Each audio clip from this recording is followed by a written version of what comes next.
Hello friends. Welcome to Tattoo Private.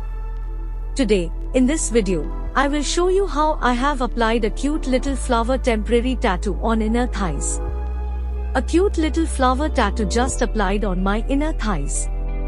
A temporary tattoo is a decorative image that can be applied to the skin for short periods of time. Please watch the video and I hope you will enjoy it. Thank you viewers. Please watch the video and do like, share and subscribe my channel for more upcoming videos on tattoos.